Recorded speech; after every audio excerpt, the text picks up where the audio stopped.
So good morning students. हम लोग यहाँ पे अभी ऑर्गेनिक केमिस्ट्री का जो बेसिक्स है वो स्टडी कर रहे हैं। ऑर्गेनिक केमिस्ट्री का बेसिक्स हमें जो CDSCO का ड्रग इंस्पेक्टर का एग्ज़ाम है, यूपीएससी का एग्ज़ाम है ड्रग इंस्पेक्टर का, उसके लिए काफ़ी इम्पोर्टेंट है।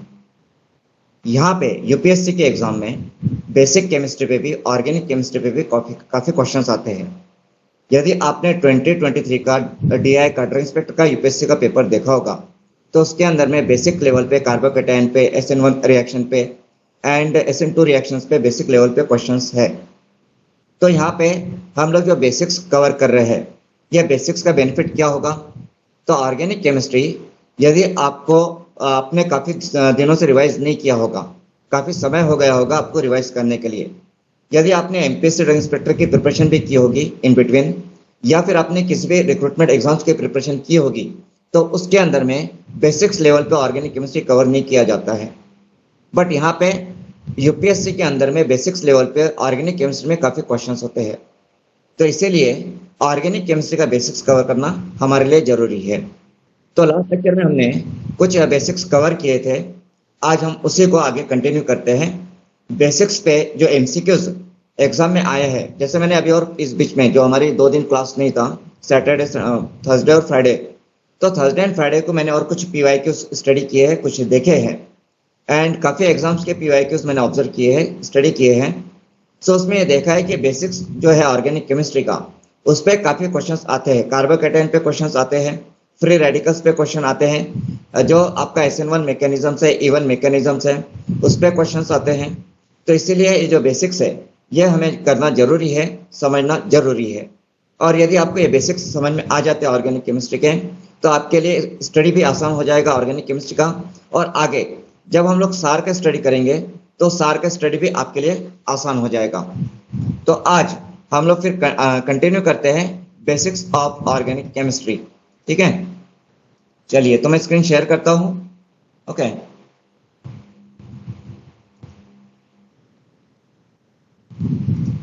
यस, क्या आपको स्क्रीन दिखाई दे रही है? Yes sir. Okay, good. चलिए, सो ये जो हमारा आज का 11th लेक्चर है, basics of organic chemistry.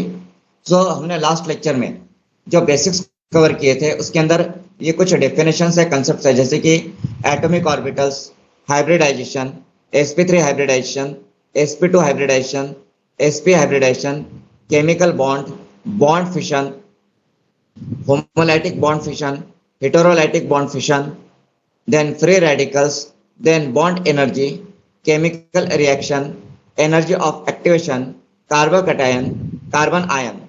Okay, then intermolecular forces, intermolecular forces।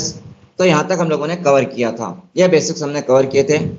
अभी हम आगे बढ़ते हैं एंड जैसे कि आगे कंसेप्ट है कोवेलेंट बॉन्ड की।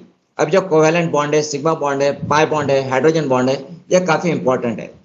अभी ये जो कोवेलेंट बॉन्ड है, इसका इंपॉर्टेंस जो है, ये not only in pharmaceutical organic chemistry, but इसका इंपॉर्टेंस हमें सार में भी है, QSAR में भी है, रैशनल ड्रग डिजाइनिंग जो है, तो रैशनल ड्रग डिजाइनिंग में भी covalent bond, sigma bond, pi bond, इसका काफ़ी इंपॉर्टेंस है। अगर हम लोग जैसे कि जो एंटागोनिस्ट होते हैं या मोस्टली जो पॉइजन्स होते हैं, तो पॉइजन से कोवेलेंट बॉन्ड फॉर्म करते हैं। तो ड्रग्स जो है ये रिसेप्टर के साथ में हाइड्रोजन बॉन्ड फॉर्म करते हैं नॉर्मली। अगर कोई ड्रग किसी रिसेप्टर के साथ में या किसी एंजाइम के साथ में कोवेलेंट बॉन्ड फॉर्म करता है तो वो परमानेंट एक्शन हो सकता है, क्योंकि कोवेलेंट बॉन्ड स्ट्रॉन्ग बॉन्ड होता है। और परमानेंट एक्शन का मतलब पॉइजन हो सकता है। क्या हो सकता है? पॉइजन। तो जब हम लोग mechanisms of drug action study करते हैं, जिसमें रिसेप्टर के साथ में ड्रग का इंटरेक्शन या पॉइजन के इंटरेक्शन की हम बात करते हैं, या एंजाइम के साथ में ड्रग का इंटरेक्शन की हम बात करते हैं, तो वहां पे कोवेलेंट बॉन्ड या पाई बॉन्ड या हाइड्रोजन बॉन्ड या जो van der Waals forces of attraction होते हैं वो काफी मायने रखते हैं, काफी इंपॉर्टेंस है उनका। हाइड्रोजन बॉन्ड ये DNA RNA में भी काफी इंपॉर्टेंट है। तो यहाँ पे जनरली जब भी कोई ड्रग होता है, वो ड्रग जब किसी रिसेप्टर के साथ में बाइंड होता है, तो या किसी एंजाइम के साथ में बाइंड होता है, किसी ट्रांसपोर्टर के साथ में बाइंड होता है, तो जनरली वहां पे कोवेलेंट बॉन्ड नहीं होते हैं। नॉर्मली कोवेलेंट बॉन्ड नहीं होते हैं, क्योंकि कोवेलेंट बॉन्ड स्ट्रांग बॉन्ड है, और अगर स्ट्रांग बॉन्ड फॉर्म होता है रिसेप्टर एंड ड्रग के बीच में या एंजाइम और ड्रग के बीच में, तो एक्शन लॉन्गर हो सकती है, काफी लंबे समय तक एक्शन हो सकती है, and that can be a poison, वो पॉइजन हो सकता है। ठीक है, इसीलिए हमें यहाँ पे अगर हमको drug receptor interaction, drug enzyme interaction को समझना होगा, तो हमें ये जो बॉन्ड्स है, covalent bond, sigma bond, pi bond, hydrogen bond, van der Waals forces of attraction, इनको समझना बेहद जरूरी है। सो कोवेलेंट बॉन्ड्स क्या होता है, कैसे फॉर्म होता है? So covalent bond results from the sharing of an electron pair between two atoms. Okay, so what is covalent bond? क्या होता है कोवेलेंट बॉन्ड में? तो covalent bond results from the sharing of an electron pair between two atoms. Electron pair, single electron बोला है क्या? नहीं, यहाँ पे पेयर ऑफ इलेक्ट्रॉन है। जब पेयर ऑफ इलेक्ट्रॉन जो होती है, यदि पेयर ऑफ इलेक्ट्रॉन का शेयरिंग होता है दो एटम्स के बीच में, okay, so that is the covalent bond. Okay, so covalent bond results from the sharing of an electron pair between two atoms. Okay, now यहाँ पे जो शेयरिंग ऑफ एन इलेक्ट्रॉन मतलब जो ऑर्गेनिक केमिस्ट्री है, what is organic chemistry? तो organic chemistry is the chemistry of covalent compounds, ऐसा हम बोल सकते हैं, particularly carbon containing compounds, carbon hydrogen containing compounds या कार्बन कार्बन कोवेलेंट बॉन्ड का study, that is organic chemistry. Organic chemistry में हम पर्टिकुलरली क्या स्टडी करते हैं? तो कार्बन कार्बन कोवेलेंट बॉन्ड या ऐसे कंपाउंड जो carbon carbon covalent bond form करते हैं, उनका स्टडी हम लोग ऑर्गेनिक केमिस्ट्री में करते हैं। Now then next, sigma bond. Okay, so sigma bond, sigma bond is a covalent bond. What is a sigma bond? Covalent bond. अब जो कोवेलेंट बॉन्ड है इसके दो टाइप्स हैं, एक है sigma bond and second one is pi bond. So sigma bond is a covalent bond resulting from the formation of a molecular orbital by the end to end overlap of atomic orbitals denoted by the symbol sigma. Okay, तो sigma bond कैसे form होते हैं? तो end to end overlap of atomic orbitals, जो atomic orbitals है उनका जब end to end overlap होता है तब जो बॉन्ड फॉर्म होता है that is a sigma bond. और सिग्मा बॉन्ड मॉलिक्यूलर ऑर्बिटल में इन्वॉल्व रहते हैं। जैसे कि आपका एटॉमिक ऑर्बिटल्स होते हैं, उसी तरह से एटॉमिक ऑर्बिटल्स का मिक्सिंग होकर के मॉलिक्यूलर ऑर्बिटल बनता है, और मॉलिक्यूलर ऑर्बिटल में यदि एंड टू एंड ओवरलैपिंग हो जाता है, ठीक है, तो वहां पे जो बॉन्ड बनता है that is the sigma bond. जैसे आपको यहाँ पे याद आ रहा होगा कि एंड टू एंड ओवरलैपिंग का मतलब क्या है, तो जैसे कि मैं यहाँ पे ड्रॉ करने की कोशिश कर रहा हूँ, तो ये देखिए, ये जो है आपका पाई बॉन्ड। ओके, तो आपको याद आ रहा होगा ये स्ट्रक्चर, इस तरह का डायम कुछ अपने पढ़ा होगा कभी। तो ये जो यहाँ पे जो हो रहा है बॉन्डिंग, ओके, ये बॉन्डिंग यहाँ पे, तो ये बॉन्डिंग क्या है? एंड टू एंड है। ये क्या है? एंड टू एंड ओवरलैप है। ओके, सॉरी, पी ऑर्बिटल्स का एंड टू एंड ओवरलैप इस तरीके से। या और दूसरा जो पाई बॉन्ड होता है, तो पाई बॉन्ड में इस तरह से आता है। ओके, इस तरीके से याद होगा आपको। तो ये पाई बॉन्ड इस तरीके से फॉर्म होता है, राइट। एंड जो एंड टू एंड ओवरलैपिंग होता है वो ऐसे होता है। Okay, end to end overlapping, तो ये सिग्मा बॉन्ड। तो सिग्मा बॉन्ड में जो इलेक्ट्रॉन्स होते हैं those are the sigma electrons, और सिग्मा बॉन्ड ये स्ट्रॉन्गेस्ट बॉन्ड है। Okay, then next pi bond. जैसे अभी मैंने आपको बताया कि पाई बॉन्ड कैसे फॉर्म होता है। So pi bond is a covalent bond, ये भी कोवेलेंट बॉन्ड है। यहाँ पे sharing of a pair of electron होगा। So pi bond is a covalent bond resulting from the formation of a molecular orbital by side to side overlap. Okay, कैसे होता है यहाँ पे? साइड टू साइड ओवरलैपिंग होता है। Okay, तो जैसे आप देखते हो कि आपको याद आ रहा होगा कि सिग्मा बॉन्ड में एंड टू एंड ओवरलैपिंग होता है और पाई बॉन्ड में साइड टू साइड ओवरलैपिंग होता है। अब ये साइड टू साइड ओवरलैपिंग का क्या बेनिफिट है? बेनिफिट बोलिए या फिर कैरेक्टरिस्टिक, तो यहाँ पे इलेक्ट्रॉन्स जो है वो डीलोकलाइज रहते हैं। पाई बॉन्ड में इलेक्ट्रॉन्स डीलोकलाइज रहते हैं, मतलब पाई बॉन्ड में इलेक्ट्रॉन्स एक ऑर्बिटल्स में से दूसरे ऑर्बिटल में, दूसरे में से पहले में, फर्स्ट से सेकंड में, सेकंड में से फर्स्ट में, ऐसे मूव करते रहते हैं। सिग्मा बॉन्ड में इस तरह का डीलोकलाइजेशन ऑफ इलेक्ट्रॉन पॉसिबल नहीं होता है, जबकि पाई बॉन्ड में डीलोकलाइजेशन ऑफ इलेक्ट्रॉन पॉसिबल होता है। एंड पाई बॉन्ड में डीलोकलाइजेशन ऑफ इलेक्ट्रॉन पॉसिबल होता है, इसीलिए एरोमेटिसिटी होती है, एरोमेटिसिटी। और इसी वजह से जो रिएक्शंस, केमिकल रिएक्शंस काफी सारे, जैसे कि आपका इलेक्ट्रोफिलिक रिएक्शंस है, न्यूक्लियोफिलिक रिएक्शंस है, इस तरह के रिएक्शंस में ये पाई बॉन्ड काफी इंपॉर्टेंट रोल प्ले करते हैं। तो जब हम केमिस्ट्री ऑफ इलेक्ट्रोएटम्स पढ़ेंगे या जब हम लोग एरोमेटिसिटी पढ़ेंगे या बेंजीन का एक्टिवेशन डीएक्टिवेशन पढ़ेंगे, तो उस समय ये जो पाई बॉन्ड है जहां पे डीलोकेशन ऑफ इलेक्ट्रॉन होता है, दैट इज वेरी इंपॉर्टेंट।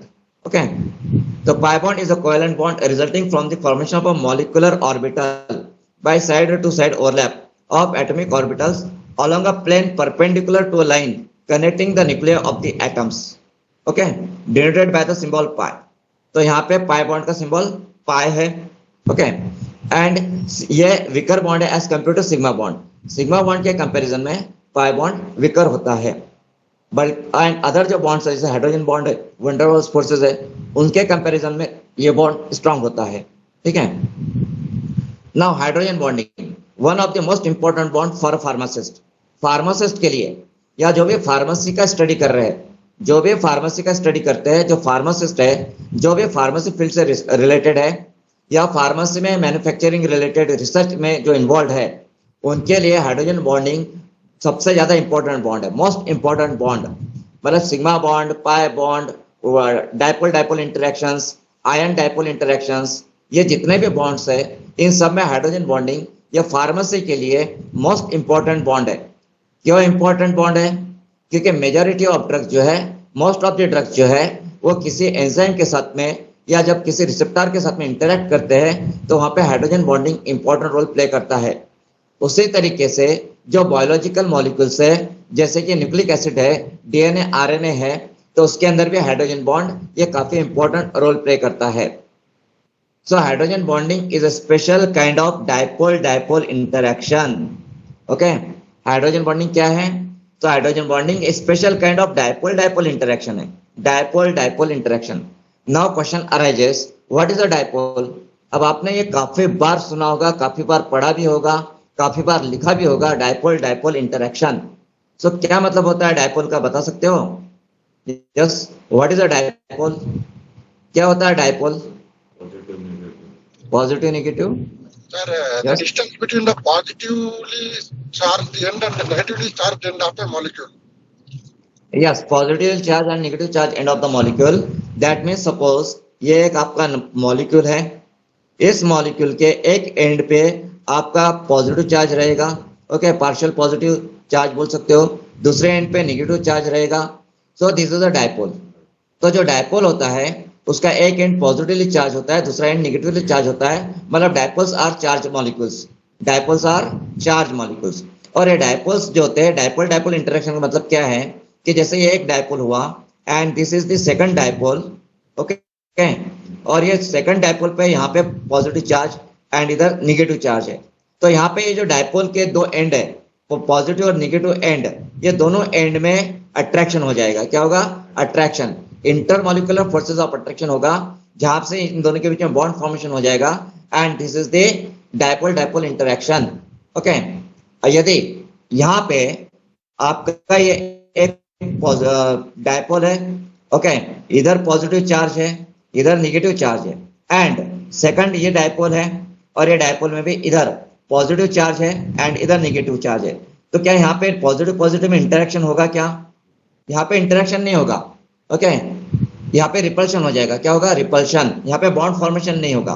लेकिन जब एक डायपोल का नेगेटिव चार्ज और दूसरे का पॉजिटिव चार्ज एक दूसरे के सामने में आते हैं, एक दूसरे से क्लोज में आते हैं, तो वहां पे अट्रैक्शन होता है, बॉन्ड फॉर्मेशन हो जाता है।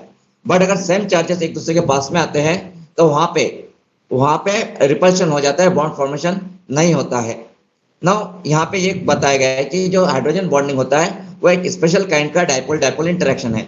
अब ये हाइड्रोजन बॉन्डिंग किस तरह से डायपोल डायपोल इंटरेक्शन है, तो ये देखिए, हाइड्रोजन बॉन्डिंग में जनरली हाइड्रोजन बॉन्ड किस में फॉर्म होता है? तो जब कोई एक इलेक्ट्रोनेगेटिव एटम होता है, ओके, कोई इलेक्ट्रोनेगेटिव एटम, जैसे कि यहाँ पे मैं ऑक्सीजन लेता हूँ, oxygen is an electronegative atom और उससे अटैच एक हाइड्रोजन होता है, हाइड्रोजन, ओके, हाइड्रोजन। तो जब इस तरह का स्ट्रक्चर आता है, इस तरह का मॉलिक्यूल आता है जहां पे हाइड्रोजन जो है वो इलेक्ट्रोनेगेटिव एटम को अटैच हो, ओके, एंड तो वहां पे जैसे ये मैं दूसरा फ्लोरीन और हाइड्रोजन भी ले रहा हूं, तो fluorine is also an electronegative atom, okay. इधर भी हम लोग एक और ऐसा निकाल लेते हैं इलेक्ट्रोनेगेटिव एटम, और ये H और O, सॉरी H एंड ये O, OH, OH, ओके, तो जब ये हाइड्रोजन एटम किसी इलेक्ट्रोनेगेटिव एटम से अटैच होता है उस समय क्या होता है, तो उस समय जो इलेक्ट्रोनेगेटिव एटम होता है उस पर पार्शियल नेगेटिव चार्ज डेवलप हो जाता है, ठीक है। और जो हाइड्रोजन एटम है उस पर पार्शियल पॉजिटिव चार्ज आ जाता है। हाइड्रोजन एटम पे क्या आता है, पार्शियल पॉजिटिव चार्ज। तो जितने भी ऐसे मॉलिक्यूल होंगे जहां पे हाइड्रोजन एटम ये इलेक्ट्रोनेगेटिव एटम को अटैच है तो वहां पे आपको ऐसा डायपोल मिलेगा, ऐसा डायपोल आपको मिलेगा। ऑक्सीजन पे पार्शियल नेगेटिव चार्ज और हाइड्रोजन पे पार्शियल पॉजिटिव चार्ज। ओके, तो यहाँ पे ये फ्लोरीन भी नेगेटिव है, इलेक्ट्रोनेगेटिव, तो फ्लोरीन पे पार्शियल नेगेटिव चार्ज आएगा और हाइड्रोजन पे पार्शियल पॉजिटिव चार्ज आएगा। अब जब ये अलग अलग मॉलिक्यूल्स जो एक दूसरे के करीब आएंगे तो हाइड्रोजन का पॉजिटिव चार्ज और ऑक्सीजन का नेगेटिव चार्ज, राइट। तो यहाँ पे इनके बीच में इंटरेक्शन होगा और यहाँ पे double bond pi bond form हो जाएगा। ओके, तो जब हाइड्रोजन बॉन्ड फॉर्म होगा, पाई बॉन्ड नहीं है, हाइड्रोजन बॉन्ड फॉर्म हो जाएगा। तो हाइड्रोजन बॉन्ड जनरली हम ऐसे डैश से बताते हैं, डैश। ओके, ये हाइड्रोजन बॉन्ड, यहाँ पे भी हाइड्रोजन और फ्लोरीन, इसके बीच में हाइड्रोजन बॉन्ड फॉर्म होगा। ओके, तो हाइड्रोजन बॉन्ड कब फॉर्म होता है, तो जब किसी भी मॉलिक्यूल में हाइड्रोजन एटम किसी इलेक्ट्रोनेगेटिव एटम को अटैच होता है तब वहां पे इलेक्ट्रोनेगेटिव एटम पे पार्शियल नेगेटिव चार्ज आ जाता है और हाइड्रोजन पे पार्शियल पॉजिटिव चार्ज आ जाता है, मतलब वहां पे डायपोल बन जाता है। और जब ऐसे जो मॉलिक्यूल्स होते हैं वो मॉलिक्यूल्स एक दूसरे के करीब आते हैं तब हाइड्रोजन और जो इलेक्ट्रोनेगेटिव एटम होता है सेकंड मॉलिक्यूल का, उनके बीच में बॉन्ड फॉर्म हो जाता है, अट्रैक्शन होता है, that is the hydrogen bond. Okay, अब यहाँ पे ऑक्सीजन पे पार्शियल नेगेटिव एंड हाइड्रोजन पे पार्शियल पॉजिटिव, मतलब इलेक्ट्रोनेगेटिव एटम पे पार्शियल नेगेटिव एंड हाइड्रोजन पे पार्शियल पॉजिटिव क्यों डेवलप होता है, तो बिकॉज जो इलेक्ट्रोनेगेटिव एटम होते हैं, व्हाट आर दोस, इलेक्ट्रोनेगेटिविटी का मतलब क्या बताइए, what is electronegativity, electronegative atom का मतलब क्या होता है, atoms which pull the surrounding electrons towards itself. Yes, correct. Okay, electronegativity मतलब ability of an atom to attract the electrons in a bond towards itself, मतलब किसी बॉन्ड में कोई इलेक्ट्रॉन है तो उस इलेक्ट्रॉन को अपनी ओर खींच लेने का, अपनी ओर अट्रैक्ट करने का जो एबिलिटी होता है किसी भी एटम का, दैट इज इलेक्ट्रोनेगेटिविटी। मतलब यहाँ पे ऑक्सीजन और हाइड्रोजन के बीच में जो बॉन्ड रहेगा तो उस बॉन्ड में जो इलेक्ट्रॉन्स रहेंगे वो इलेक्ट्रॉन्स ऑक्सीजन की तरफ अट्रैक्ट हो जाएंगे। मतलब जैसे मैं यहाँ पे आपको बताता हूँ, ये ऑक्सीजन है एंड दिस इज हाइड्रोजन, तो यहाँ पे जो शेयरिंग ऑफ इलेक्ट्रॉन है तो शेयरिंग ऑफ इलेक्ट्रॉन सेंटर में नहीं रहेगा, वो थोड़ा सा टिल्ट हो जाएगा या शिफ्ट हो जाएगा ऑक्सीजन के तरफ। ओके, ऑक्सीजन की तरफ वो शिफ्ट हो जाएगा, ऑक्सीजन जो ये इलेक्ट्रॉन्स है इनको अपनी तरफ अट्रैक्ट कर लेगा। तो किसी भी एटम का ये जो एबिलिटी होता है to attract the electrons in a bond, bond में जो भी इलेक्ट्रॉन पेयर होती है उसको अपनी तरफ अट्रैक्ट करने का जो एबिलिटी होता है किसी एटम का, दैट इज द इलेक्ट्रोनेगेटिविटी। तो इलेक्ट्रोनेगेटिव एटम क्या करता है, इलेक्ट्रॉन्स को अपनी ओर खींच लेता है और इलेक्ट्रॉन्स वो अपनी और तो जब खींचता है तो उस पर निगेटिव चार्ज आ जाएगा, नेचुरली उस पर पार्शियल निगेटिव चार्ज आ जाएगा क्योंकि इलेक्ट्रॉन डेंसिटी, इलेक्ट्रॉन क्लाउड उस एटम की तरफ शिफ्ट हो गया है। और दूसरा जो एटम रहेगा उस पर पार्शियल पॉजिटिव चार्ज आएगा क्योंकि उसकी तरफ से इलेक्ट्रॉन क्लाउड, इलेक्ट्रॉन डेंसिटी दूसरी तरफ शिफ्ट हो गया है। तो इस तरीके से ये जो हाइड्रोजन बॉन्ड होता है तो हाइड्रोजन बॉन्ड में डायपोल होता है और ये डायपोल डायपोल इंटरेक्शन है जिसमें हाइड्रोजन एटम जो है वो दूसरे मॉलिक्यूल के इलेक्ट्रोनेगेटिव एटम से अटैच हो जाता है। अभी मुझे आप ये बताइए, एक सवाल पूछता हूँ मैं आपसे। सवाल ऐसा है कि यहाँ पे अब जैसे हम देख रहे हैं कि हाइड्रोजन बॉन्डिंग में यहाँ पे अगर ये OH है, OH, ओके, या फिर हम HOH वाटर की बात कर लेते हैं, HOH है, ओके, एंड सेकंड फिर यहाँ पे दूसरा भी हम ले लेते हैं HOH, ओके, HOH। तो यहाँ पे HOH में यहाँ पे हाइड्रोजन बॉन्ड पॉसिबल है, ये ऑक्सीजन और हाइड्रोजन में बॉन्ड हो जाएगा। ओके, यहाँ पे भी ये हाइड्रोजन और ऑक्सीजन में बॉन्ड फॉर्म हो जाएगा। तो ये पॉसिबिलिटी है हाइड्रोजन बॉन्ड की, मतलब वाटर में हाइड्रोजन बॉन्ड फॉर्म होता है। ओके, नाउ अब मुझे ये बताइए कि जैसा ये OH है यहाँ पे, ओके, या हम ये ले लेते फिर से HOH ले लेते हैं। ये HOH वाटर मॉलिक्यूल है और इसके नीचे में, इसके क्लोज में यहाँ पे कार्बन हाइड्रोजन बॉन्ड आ रहा है, कार्बन हाइड्रोजन बॉन्ड। ओके, तो ये जो कार्बन और ये जो हाइड्रोजन है, इसके बीच में बॉन्ड फॉर्म हो सकता है क्या? या फिर ये जो हाइड्रोजन और ऑक्सीजन है, इसके बीच में हाइड्रोजन बॉन्ड फॉर्म हो सकता है क्या? बताइए। यहाँ पे ये जो मॉलिक्यूल एक HOH है और दूसरा ऐसा मॉलिक्यूल जिसमें कार्बन हाइड्रोजन है, तो कार्बन और हाइड्रोजन मतलब CH में और H2 में हाइड्रोजन बॉन्ड फॉर्म हो सकता है क्या? ये जो H है जो ऑक्सीजन को अटैच है और ये कार्बन, इसके बीच में हाइड्रोजन बॉन्ड हो सकता है क्या? या फिर ये ऑक्सीजन और ये हाइड्रोजन, इसके बीच में हाइड्रोजन बॉन्ड हो सकता है क्या? बताइए, पॉसिबिलिटी है? क्या लगता है? नहीं। हाँ हाँ, बोलिए पूजा।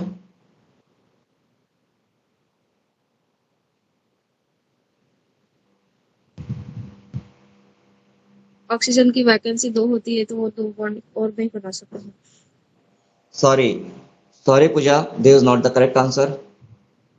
अभी देखिए, हाइड्रोजन बॉन्ड कब फॉर्म होता है? हाइड्रोजन बॉन्ड तभी फॉर्म होता है जब हाइड्रोजन ये किसी इलेक्ट्रोनेगेटिव एटम से अटैच हो। ओके, और जो दो molecules, hydrogen bonding intermolecular force है, इंटरमॉलिक्यूलर दो मॉलिक्यूल के बीच में होता है। ओके, और इंट्रामॉलिक्यूलर भी होता है, इंट्रामॉलिक्यूलर भी होता है, बट हम यहाँ पे इंटरमॉलिक्यूलर की बात कर रहे हैं। तो हाइड्रोजन बॉन्ड कब फॉर्म होगा? जब हाइड्रोजन यह इलेक्ट्रोनेगेटिव एटम को अटैच हो। अभी अगर हम HOH की बात करते हैं तो ऑक्सीजन इलेक्ट्रोनेगेटिव है, यह हाइड्रोजन इलेक्ट्रोनेगेटिव का अटैच है। बट जब हम कार्बन हाइड्रोजन की बात करते हैं तो कार्बन हाइड्रोजन के केस में कार्बन इलेक्ट्रोनेगेटिव है क्या? Is it an electronegative atom? Carbon CH bond में कार्बन इलेक्ट्रोनेगेटिव होता है क्या? यस, हाँ बोलिए Shri. No sir. No, carbon is not electronegative. Carbon is not electronegative. Okay, carbon यदि इलेक्ट्रोनेगेटिव नहीं है तो ये जो OH और CH है, OH CH, इनके बीच में हाइड्रोजन बॉन्ड फॉर्म नहीं हो सकता। ये क्वेश्चन पूछा जा सकता है एग्जाम में, क्या OH और CH इनके बीच में हाइड्रोजन बॉन्ड हो सकता है क्या? OH और CH इनके बीच में हाइड्रोजन बॉन्ड नहीं हो सकता, क्योंकि CH जो है वो इलेक्ट्रोनेगेटिव नहीं है। It is not a dipole. CH जो आता है वो डायपोल नहीं होता है। अगर आपसे पूछा जाए कि OH, ओके, ये OH है एंड दूसरा आपका HCl है, क्या है? HCl, तो OH और HCl में हाइड्रोजन बॉन्ड हो सकता है क्या? What do you think? हो सकता है? हो सकता है, क्योंकि यहाँ पे Cl जो है ये भी इलेक्ट्रोनेगेटिव है। Yes, Cl is also electronegative, oxygen is also electronegative, तो दोनों भी इलेक्ट्रोनेगेटिव है। तो यहाँ पे ये हाइड्रोजन, HCl का हाइड्रोजन और OH का ऑक्सीजन, इनके बीच में हाइड्रोजन बॉन्ड हो सकता है। एंड OH का हाइड्रोजन और Cl का क्लोरीन, इनके बीच भी हाइड्रोजन बॉन्ड हो सकता है। तो हाइड्रोजन बॉन्ड फॉर्मेशन के लिए दोनों भी इलेक्ट्रोनेगेटिव का होना जरूरी है। ओके, जो भी दो हाइड्रोजन इसमें रहेंगे तो hydrogen must be attach to an electronegative atom, it is must. Okay, and hydrogen bond की कंसेप्ट हमें कई बार आने वाली है, फार्मेकोलॉजी में भी आएगी, हमको टॉक्सिकोलॉजी में भी आएगी, एंटागोनिज्म में भी आने वाली है, एंड और भी कई जगह पे मेडिसिनल केमिस्ट्री में आएगी। देन जब हम रैशनल ड्रग डिजाइनिंग की स्टडी करेंगे, QSAR का स्टडी करेंगे, ठीक है, देन 3D मॉडलिंग का स्टडी करेंगे, 3D मॉडलिंग, तो उसके अंदर भी हमें हाइड्रोजन बॉन्ड का स्टडी आने वाला है। हम जब न्यूक्लिक एसिड का स्टडी करेंगे तो न्यूक्लिक एसिड के स्ट्रक्चर में DNA RNA में भी हाइड्रोजन बॉन्डिंग आने वाला है। जब आप प्रोटीन का टर्शियरी स्ट्रक्चर स्टडी करते हो, tertiary structure of proteins, right, तो प्रोटीन्स के टर्शियरी स्ट्रक्चर में भी हाइड्रोजन बॉन्ड आता है। तो हाइड्रोजन बॉन्ड का कंसेप्ट प्रोटीन्स में आएगा, एंजाइम्स में आएगा, न्यूक्लिक एसिड में आएगा, क्वांटिटेटिव स्ट्रक्चर एक्टिविटी रिलेशनशिप में आएगा, मैकेनिज्म ऑफ ड्रग एक्शन में आएगा, ड्रग रिसेप्टर इंटरेक्शन में आएगा, ड्रग एंजाइम इंटरेक्शन में आएगा। तो हाइड्रोजन बॉन्डिंग का ये जो कंसेप्ट है, ये कंसेप्ट काफी जगह पे आता है थ्रू आउट फार्मेसी। सो फार्मेसी फील्ड के लिए, फार्मेसी में रिसर्च करने वालों के लिए, न्यू ड्रग डिजाइनिंग करने वालों के लिए, novel drug delivery system design करने वालों के लिए हाइड्रोजन बॉन्डिंग के बगैर आगे बढ़ा ही नहीं जा सकता। आप हाइड्रोजन बॉन्डिंग को कंसिडर किए बगैर आगे बढ़ ही नहीं सकते, आप ड्रग डिजाइनिंग कर ही नहीं सकते, impossible. Okay, all biological molecules में कहीं ना कहीं हाइड्रोजन बॉन्डिंग इन्वॉल्व है, ध्यान दीजिए। ओके, चलिए तो मैं इसको पढ़ लेता हूँ इस कंसेप्ट को। So hydrogen bonding is a special kind of dipole-dipole interaction that occurs between a hydrogen atom covalently bonded to a highly electronegative atom such as nitrogen, oxygen or fluorine, and an electronegative atom in a different molecule or within the same molecule. Different molecule मतलब intermolecular hydrogen bonding, and within the same molecule मतलब intramolecular hydrogen bonding. Okay, तो ये जो hydrogen bonding है और इसका जो depth है, इसके जो टाइप्स है इंटरमॉलिक्यूलर और इंट्रामॉलिक्यूलर, और hydrogen bonding physical property, pharmacological property को, केमिकल प्रॉपर्टी को कैसे अफेक्ट करता है, सॉल्युबिलिटी को, देन आपके सॉल्युबिलिटी हो गई, देन आपका बॉइलिंग पॉइंट है, मेल्टिंग पॉइंट है, पोलैरिटी है, इनको कैसे अफेक्ट करता है, इसका डिटेल में स्टडी कीजिए। ओके, अभी इतना पूरा डिटेल हाइड्रोजन बॉन्डिंग का मुझे यहाँ पे कवर करना पॉसिबल नहीं है, क्योंकि हाइड्रोजन बॉन्डिंग को अगर मैं डिटेल में कवर करना चाहूँ पूरा कंप्लीट तो मुझे 2 घंटे लगेंगे। It will take 2 hours to complete hydrogen bonding only. So now आपको इसका बेस पता चल चुका है क्या होता है हाइड्रोजन बॉन्डिंग। सो आपके पास में केमिस्ट्री का कोई बुक हो या फिर आप नेट पे से भी आप इसको स्टडी कर सकते हो, ठीक है, या जो भी मेडिसिनल केमिस्ट्री का बुक आपके पास में होगा तो उसमें से भी आप हाइड्रोजन बॉन्डिंग को डिटेल में पढ़िए।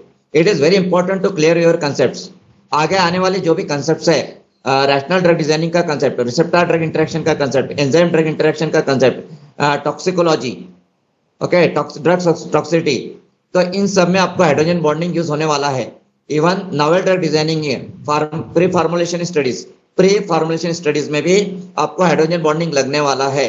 सो हाइड्रोजन बॉन्डिंग को आप डीप में पढ़िए, डिटेल में पढ़िए, ठीक है। तो चलिए आगे बढ़ता हूं मैं।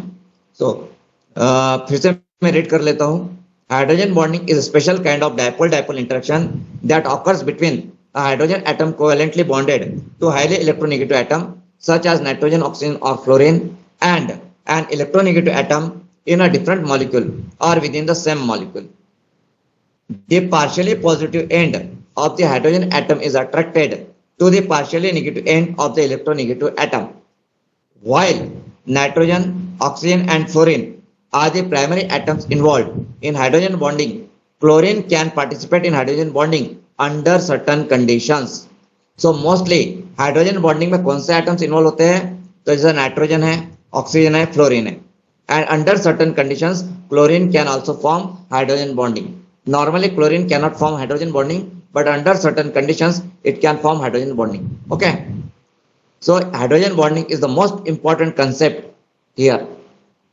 Now next, in polar molecule the ends of the molecule called dipoles carry unequal charges. Okay, तो ये पॉजिटिव नेगेटिव चार्जेस यहाँ पे होते हैं, पार्शियल पॉजिटिव पार्शियल नेगेटिव, ये अनइक्वल होते हैं। A dipole, what is a dipole? A dipole is the separation of opposite electrical charges. Okay, then Zutter ion. अभी Zutter ion की कंसेप्ट आपने कहाँ पे पढ़ी है, याद है आपको? कोई बता सकता है? Zutter ion? Amino acids. Very good, amino acids, very good. Amino acids में जो chemical properties of amino acids है, तो amino acids are zwitter ion. Zwitter ion मतलब वहां पे इक्वली पॉजिटिव नेगेटिव चार्ज हो सकते हैं। ओके, तो चलिए देखते हैं zwitter ion. Zwitter ion is a molecule with 2 or more functional groups, 2 or more functional groups। जैसे अमाइनो एसिड, अमाइनो एसिड्स में कौन से 2 फंक्शनल ग्रुप होते हैं? अमाइनो एसिड्स के फंक्शनल ग्रुप NH3 और C++। NH2 amino group and carboxylic group, right. Amino group NH2 group and carboxylic group, ऐसे 2 functional group होते हैं अमाइनो एसिड में। तो अमाइनो ग्रुप जो है दैट इज बेसिक अल्कलाइन है amino group, and carboxylic acid ये एसिडिक ग्रुप है, तो दोनों भी अपोजिट है, right. So Zutter ion is a molecule with 2 or more functional groups of which at least one has a positive end, one has a negative electrical charge. Okay, and the net charge of the entire molecule is 0, क्योंकि दोनों में जो positive या negative charge होते हैं वो equal होते हैं। डायपोल क्या होता है? तो डायपोल में अनइक्वल चार्जेस होते हैं, unequal, okay, carry unequal charges, मतलब पॉजिटिव नेगेटिव चार्जेस डायपोल में होते हैं। और झूठर आयन जो होता है उसमें भी पॉजिटिव नेगेटिव चार्जेस होते हैं। तो डायपोल और झूठर आयन में क्या फर्क है? What is the difference between a dipole and a zwitterion? So a dipole and a zwitterion में क्या डिफरेंस है? तो डायपोल में अनइक्वल अपोजिट चार्जेस होते हैं, तो झूठर आयन में जो अपोजिट चार्जेस होते हैं वो इक्वल होते हैं, इसलिए वो न्यूट्रल रहता है। ओके, सो देखिए, zwitterion is a molecule with 2 or more functional groups of which at least one has a positive and one has a negative electrical charge, and the net charge of the entire molecule is zero, that is molecule is neutral. Example, amino acids. Okay, तो amino acids जिस pH पे झूठर ion के form में present रहते हैं, what is that pH? क्या कहते हैं उस पीएच को, या उस पॉइंट को क्या कहते हैं जहां पे amino acid zwitterionic form में रहेंगे?